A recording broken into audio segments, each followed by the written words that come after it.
Selamat malam, kembali lagi bersama saya Rizka Haryanja di Hukum ID Channel. Saat ini saya sedang bersama dengan abang saya Andreas Nahot Silitonga, yang dimana beliau adalah kuasa hukum dari Bang Luis ya. Ya, benar. Dan sebagai informasi, saat ini banyak sekali kriminalisasi yang diterima oleh legal in-house atau in-house lawyer. Salah satunya adalah di Medan ini Bang Luis dan Kak Kenny Sonda. Kenny Sonda dengar Bang ya? Kasus itu. Tahu, yang Pengadilan Selatan ya. Pengadilan Selatan dan beliau alumni Unpar juga tuh. Ya. Teman-teman, untuk lebih jelasnya kita akan ngobrol santai dengan Bang Andreas Nahot Silitonga. Apa kabar Bang? Baik Kak. Dari Melbourne, agak gosong dikit karena berjemur-jemur ya. Bang, tanpa membuang waktu banyak, kan ini kasusnya Bang Luis ini menarik banget karena ini persidangan proses hukum yang sangat cepat dan saya nggak tahu mungkin cepat dipaksakan atau bagaimana. Nanti saya minta tanggapan Abang. Udah sampai mana Bang prosesnya? Ya, jadi pada saat ini ya, hari ini itu memang agendanya adalah replik ya dari kejaksaan. Nah, kita itu sudah mengajukan ya tuntutan juga sudah, kemudian pledoi juga sudah, hari ini replik dan nanti tinggal putusan ya. Putusan nanti di hari Kamis. Kamis minggu ini? Kamis minggu ini. Cepat juga Bang? Iya, cepat lah. Kenapa bisa secepat itu? Karena kan saya pernah ngikutin sidang ini teman-teman di Medan ya, dan agak unik juga. Kita yang tadinya di ruangan yang itu, terus tiba-tiba karena banyak wartawan, jadi pindah ke depan gitu Bang ya. Ya. Dan proses ini, proses dari mulai Bang Luis diperiksa sebagai saksi sampai dia ditahan, itu sangat singkat juga waktunya Bang ya. Iya, jadi memang ini yang membuat saya ini prihatin lah ya dengan penegakan hukum khususnya di dalam perkara ini. Karena klien kami ini, Luis ini sebenarnya bukan siapa-siapa buat kita ya. Luis itu adalah anggota juga dari AI Jakarta Pusat ya. Saya adalah ketua DPC AI Jakarta Pusat, sehingga ya inilah kewajiban dari organisasi sebenarnya untuk membela anggota ya.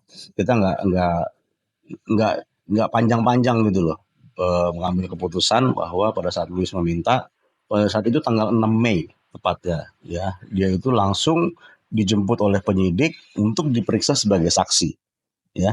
Akhirnya dia dibawa ke Polda Sumatera Utara ya, di mana di situ langsung dia diperiksa sebagai saksi ya, tapi dia menolak di tanggal 6 sehingga pemeriksaan sebagai saksi itu dilakukan di tanggal 7. Nah, setelah dia diperiksa sebagai saksi, langsung dilakukan gelar perkara di mana hari itu juga ditetapkanlah dia sebagai tersangka gitu loh. Nah, pada saat dia sudah ditetapkan sebagai tersangka, langsung lagi ditetapkan penahanan terhadap diri. Nah, jadi hal tersebut yang membuat kami itu ya sebenarnya sih kalau misalnya kita melihat penegakan hukum secara umum ya, ini hal seperti ini tuh aneh buat kami ya. Karena cepatnya itu atau apa urgensinya gitu loh? Apa urgensinya? Karena kami juga melihat ternyata tindakan yang dilakukan oleh penyidik itu sangat prematur dalam penetapan tersangka.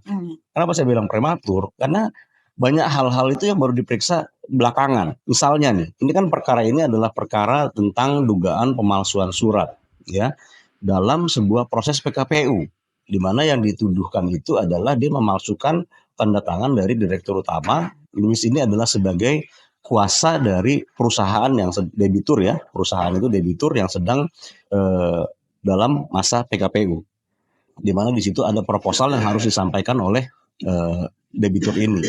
Nah, sehingga proposal itu sehingga pengurus atau kurator itu adalah orang yang paling penting gitu loh untuk diperiksa. Tapi ternyata pengurus atau kurator itu diperiksa tanggal 14 Mei. Ya, jadi setelah Luis ini ditetapkan sebagai tersangka, setelah Luis ini ditahan, padahal dari keterangan pengurus ini akan menjadi jelas gitu loh. Sebenarnya perkara ini ada nggak sih pemalsuannya? Barang yang dituduhkan palsu itu sebenarnya masih ada nggak sih? Gitu loh. Karena proposal yang diajukan oleh Lewis itu yang diduga palsu, itu ternyata sudah dianulir atau sudah direvisi, sudah menjadi tidak ada lagi barang itu gitu. Kenapa saya bilang tidak ada? Karena sudah ada proposal yang selanjutnya yang sudah ditandatangani oleh direktur yang berkompeten untuk itu, ya. Jadi kita bisa bayangkan proposal yang ada di dalam perkara ini itu setidaknya tuh ada 5 proposal atau 4 proposal gitu ya. Di mana proposal yang dipermasalahkan ini adalah proposal pertama, ya. Proposal pertama. Nah, makanya kalau misalnya kita melihat kenapa pengurus ini menjadi penting, pengurus itu kan bisa memberikan keterangan kepada penyidik untuk nanti diambilkan sebuah kesimpulan apakah benar-benar dalam perkara ini ada suatu pemalsuan gitu loh, ya. Ada suatu pemalsuan. Makanya kemudian juga kita temukan dalam perkara ini juga ternyata lapornya juga dilakukan setelah penetapan tersangka. Tanggal berapa tuh Bang? Persisnya saya lupa ya kapan gitu ya. Tapi itu pasti setelah penetapan tersangka. Pemeriksaan ahli pun itu dilakukan setelah penetapan tersangka. Nah, jadi kalau misalnya ini semua bisa diulang lagi, sebenarnya ini nggak ada urgensinya. Kenapa orang itu harus ditetapkan diperiksa sebagai saksi di hari itu, digelar perkara ditetapkan sebagai tersangka hari itu, sementara kita tahu sendiri ya dalam perkara-perkara yang ditangani oleh penyidik ada ya kok yang memakan waktu setahun 2 tahun. Saya bukan berarti bilang bahwa yang setahun 2 tahun itu menjadi benar ya. Tapi yang ini kan kita juga bisa lihat gitu. Apa sih urgensinya? Itu kan jadi tanda tanya besar sehingga pada saat penegakan hukum yang seperti ini itu menjadikan satu satu asumsi ya bahwa ini ada sesuatu di balik ini semua gitu. Bang, kalau kita bicara proses itu artinya penyidik punya bukti dong. Makanya langsung Bang Louis ditahan sebelum saksi-saksi seperti kurator, terus puslat 4 itu kan harusnya mereka dulu yang diperiksa baru penetapan tersangka kalau sudah valid. Kalau menurut Abang bukti apa yang bikin Bang Louis bukti yang kita boleh dong mengatakan bahwa itu bukti prematur? Ya, jadi bukti yang sudah ada pada penetapan tersangka itu adalah saksi pelapor. Itu sudah diperiksa. Itu sudah sah sebagai alat bukti. Ya, direktur dan beberapa orang. Tapi kan kalau misalnya satu saksi, 5 saksi itu kan satu alat bukti sebenarnya. Nah, alat bukti yang kedua sebenarnya yang diajukan itu adalah surat itu. Jadi kalau misalnya kita juga sudah mengajukan sebenarnya pra peradilan dalam perkara ini dan pra peradilan itu juga sebenarnya menyatakan bahwa penetapan tersangkanya itu sudah sah. Ya, memang pertanyaannya adalah memang kami juga kurang sepaham sebetulnya dengan putusan itu. Cuman kami tetap menghormati putusan itu. Di mana putusan pra peradilan itu menyatakan bahwa ada 2 tanggal nih. Tanggal penyitaan itu memang sebelum penetapan tersangka. Tanggal penyitaan. Tapi untuk barang-barang bukti yang disita itu, dia itu harus dapat persetujuan dari pengadilan. Nah, persetujuan pengadilan itu setelah penetapan tersangka. Nah, ini kan jadinya ada 2 tanggal ini. Apakah dia yang dipakai yang pada saat disita atau pada saat persetujuan dari pengadilan. Kalau kami bilang ini seharusnya pada saat pengadilan ini memberikan persetujuan, baru dia sah menjadi alat bukti surat. Gitu loh. Bagaimana kita mempergunakan tanggal penyitaan yang nanti masih dapat dipertanyakan atau kan bisa aja nanti persetujuannya nggak ada atau pengadilan tidak memberikan persetujuan terhadap penyitaan yang sudah dilakukan oleh penyidik. Kenapa jadi tanggal ini yang penting? Cuman itu udah lewat lah. Nah, cuman bahwa bukti yang surat itu di tanggal sebelum ditetapkan sebagai tersangka. Ya, jadi bukti yang dipermasalahkan ini adalah proposal. Jadi pada saat itu tanggal 20 Desember itu sudah dijadwalkan sebagai satu rapat kreditur. Louis harus membawa ya proposal. Kalau enggak pilot. Ya, bisa menjadi pilot. Kenapa saya bilang begitu? Karena itu kan menjadi ukuran bagi para kreditur untuk melihat keseriusan dari debitur. Kalau pada saat proposal ini harus disajikan ternyata nggak ada proposal sama sekali, kan kayaknya main-main gitu. Dan itu bisa mengakibatkan hal yang lebih buruk lagi, pilot. Nah, sehingga pada saat itu memang Louis belum bisa mendapatkan tanda tangan dari direktur utama. Ya, cuman barang ini udah harus tayang gitu loh. Hmm. Sehingga barang yang belum ditandatangani itu disampaikanlah kepada pengurus. Dan itu paraf sebenarnya. Ya, si Luis bilang bahwa itu barang itu adalah paraf, ya. Proposal itu diparaf sama dia. Artinya dia sudah membaca dan itu sudah disampaikan. Nah, pada saat pengurus melihat itu, ya, ternyata pengurus melihat ini kok ada tanda tangan direktur utama yang mereka tidak kenal. Karena direktur yang tertulis itu adalah Tafariga, ya. Sementara yang mereka kenal adalah Heri Hermawan. Nah, berarti kan sudah ada rups nih yang terjadi. Sehingga pada saat itu proposal itu tidak dipakai. Pengurus bertanya, kami belum lihat ini perubahannya. Bagaimana perubahannya? Bagaimana kami tahu kalau ini direkturnya? Kan gitu. Jadi proposal itu dipakainya kapan sih? Proposal itu dipakai pada saat di voting, udah pasti ya. Proposal itu dalam sebuah proses PKPU dipakai pada saat di voting.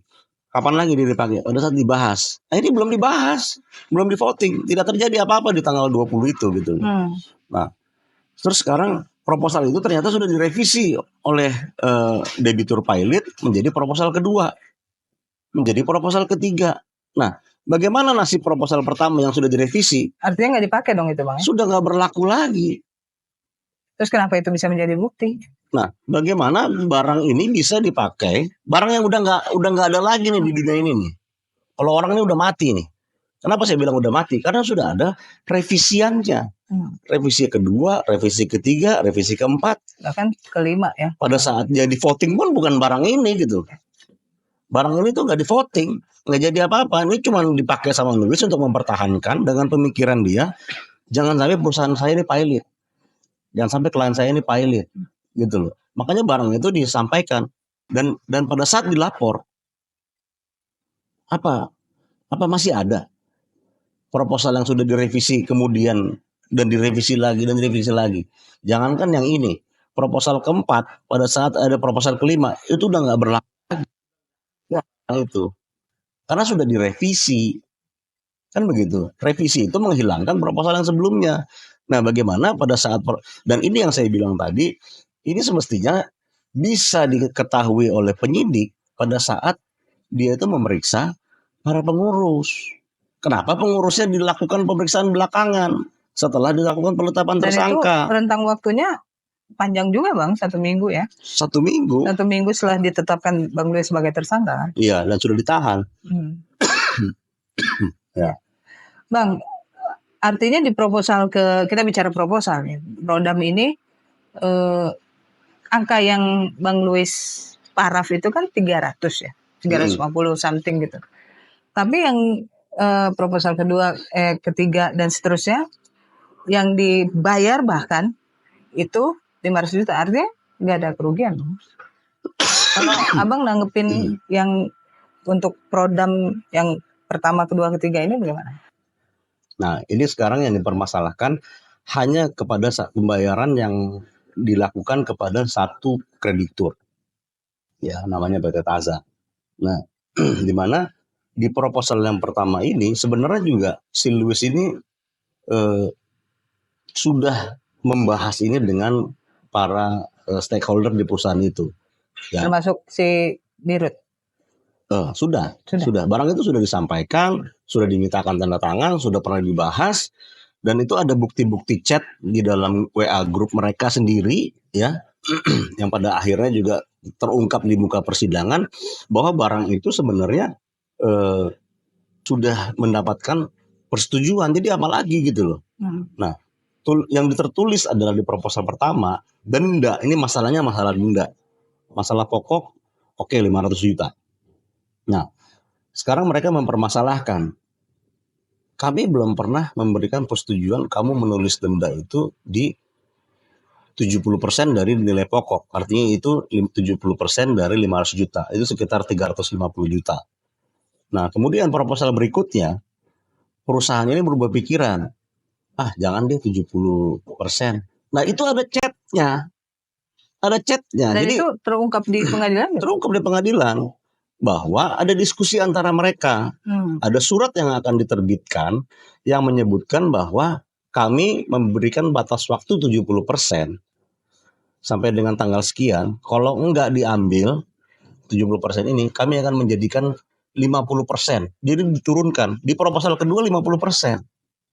Artinya apa? Ini barang udah nggak kepake lagi. Karena udah di luar dari kesepakatan. Udah bukan di luar dari kesepakatan. Memang nggak pernah dipakai. Dan ini udah nggak ada lagi dengan adanya proposal yang Kedua. merevisi ini. Di sini diturunkan menjadi 50%. Nego. Proposal berikutnya 100% dari pokok dendanya.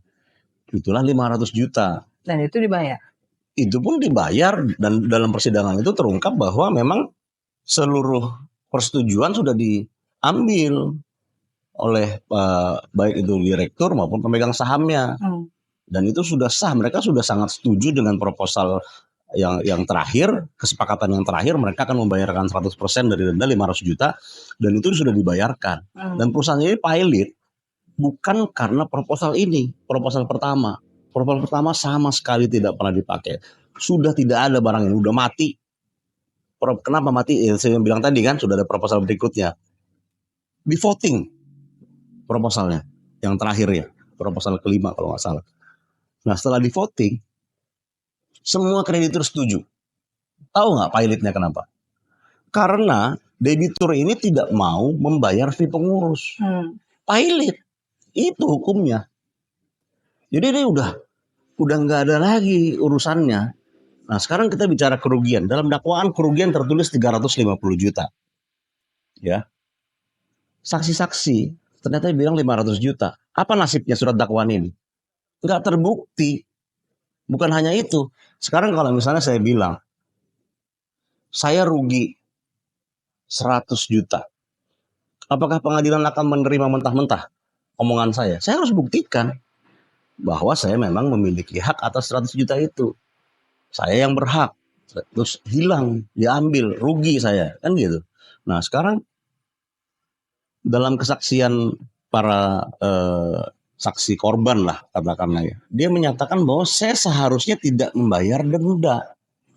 Saya jadi membayar denda. Yang saya bayar adalah 500 juta. Itulah kerugian saya. Terus saya tanya, dasar kamu apa bilang kamu nggak harus membayar denda? Ini saya pegang DPT, daftar piutang tetap, yang dikeluarkan oleh pengurus, ditandatangani oleh hakim pengawas. Ini produk pengadilan yang menyatakan bahwa denda itu adalah 1,8 miliar. Sekarang dia bilang, saya seharusnya tidak membayar denda sama sekali, tanpa bukti pendukung. Ngomong aja, apakah itu bisa diterima oleh hukum? Sementara di sini 1,8. Artinya apa? Yang dilakukan oleh Louis adalah menguntungkan perusahaan ini yang seharusnya dia membayar 1,8 denda berdasarkan DPT loh. Ya, itu pengurus sudah mengecek semua dokumen sehingga mereka dapat kesimpulan bahwa pokoknya sekian 500, dendanya 1,8.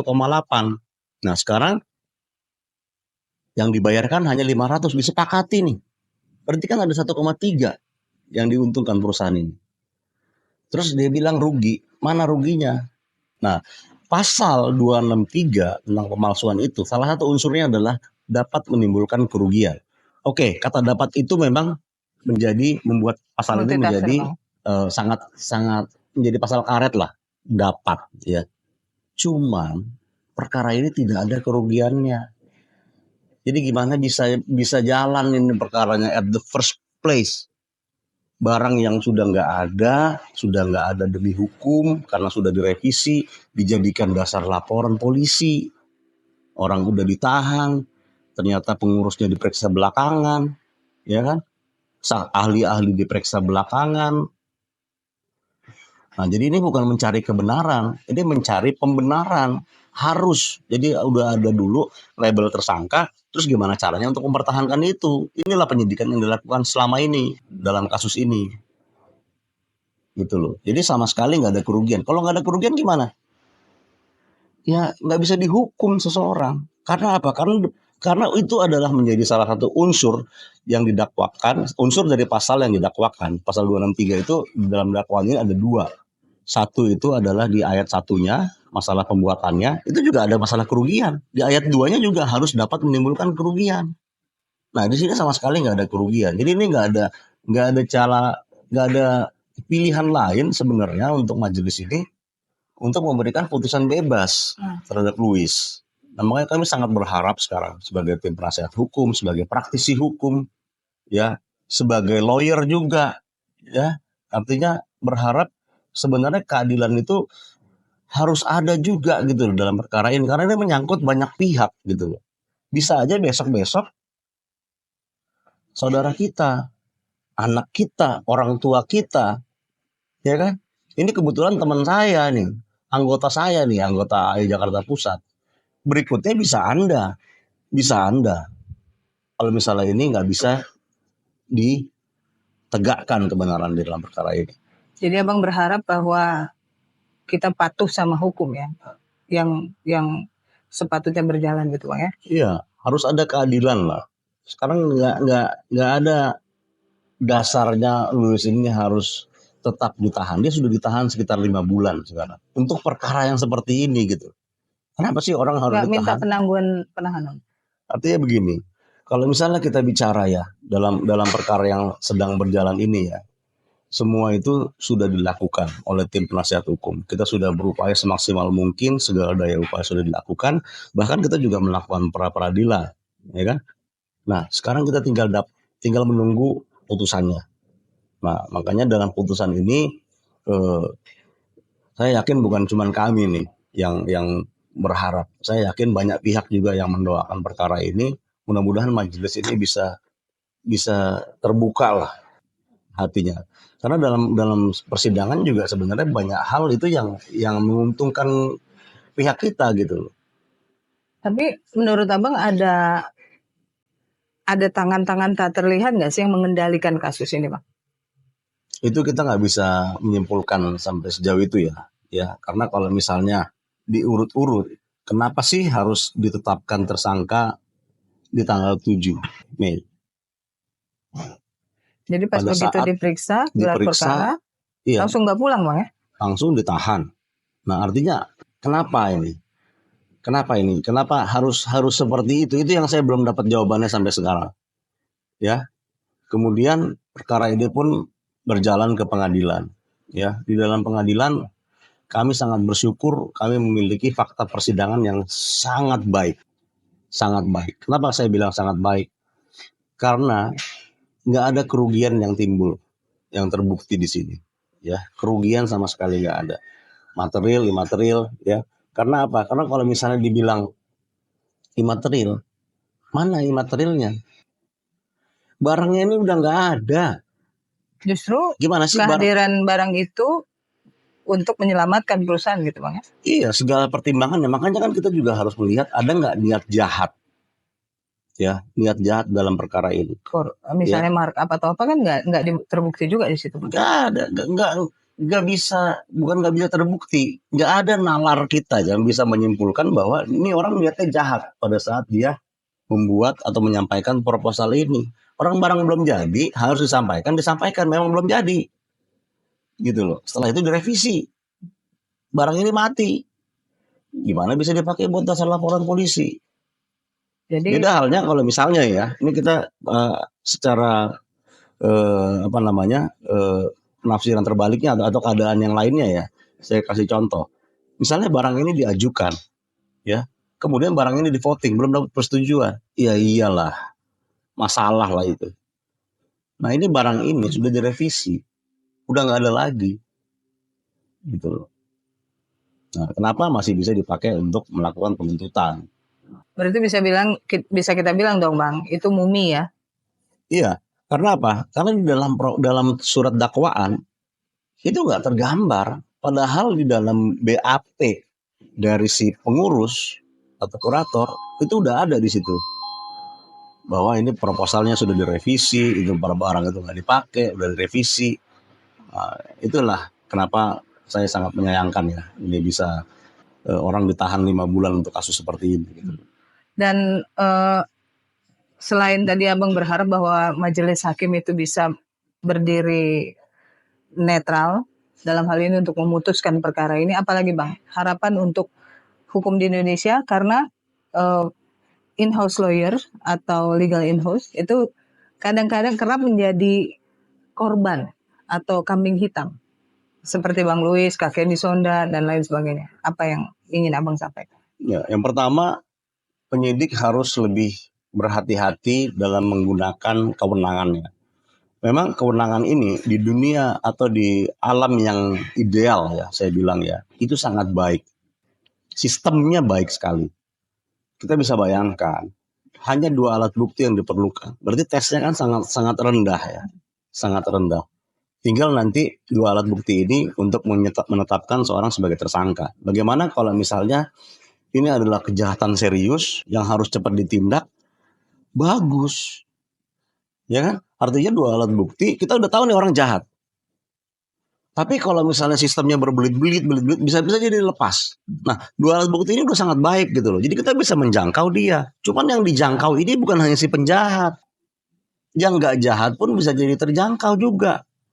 Nah, makanya harus teliti betul dalam sebuah proses penyidikan. Sehingga nggak ada lagi Louis lain, nggak ada lagi Kenny lain. Gitu loh. Kenapa saya bilang begitu? Karena pada saat orang sudah ditetapkan sebagai tersangka, dia sudah dihukum sebenarnya. Dia sudah dihukum. Apalagi dia sudah ditahan. Sudah dihukum itu. Kita bisa bicara lah, penyidik bisa bicara, atau siapapun bisa bicara. Loh ini kan masih belum berkekuatan Belum hukum ada tetap. putusan Belum ada pengadilan. putusan, tenang aja. Tenang gimana orang udah jadi tersangka? Itu kan sudah ada sesuatu yang dikekang. Label itu Bang. Label dari masyarakat, dari apa. Orang jadi tersangka bisa tidur nggak malamnya? Paling nggak 2-3 hari nggak bisa tidur. Ditahan, bisa tidur nggak? Ini orang udah 5 bulan ditahan. Nah jadi kalau misalnya bicara harapan, sistemnya oke. Tapi kalau misalnya nanti ini dipakai untuk sesuatu yang seperti ini, itu kan sangat disayangkan. Berarti implementasi juga harus jalan dengan sistem Bang ya? Iya, orang-orangnya juga harus benar. Jangan cuma sistemnya doang bagus, orangnya juga harus benar. Gitu loh, diberikan kewenangan sebesar itu, ya harus ada tanggung jawab yang besar juga gitu loh. Oke Bang, jadi kesimpulannya Bang Louis sehat tapi kan? Sehat. Dan dia ya? sangat berharap hari Kamis dia bisa bebas, dia bisa kembali lagi dengan keluarganya, orang tuanya juga lagi sakit. Mudah-mudahan lah yang terbaik buat. Mudah-mudahan yang terbaik buat Bang Louis ya, karena 5 bulan berpisah dengan keluarga itu juga berat banget Bang ya. Dan badannya juga udah kurus kemarin. Dan kita berharap hukum ID juga bisa hadir nanti pas putusan. Semoga bisa hadir. Terima kasih ya Bangku. Oke, sama-sama. Terima kasih pencerahannya. Begitu ya teman-teman. Jadi selain sistem, tapi orangnya juga harus baik mengikuti sistem itu, gitu ya. Yeah. Terima kasih. Selamat malam.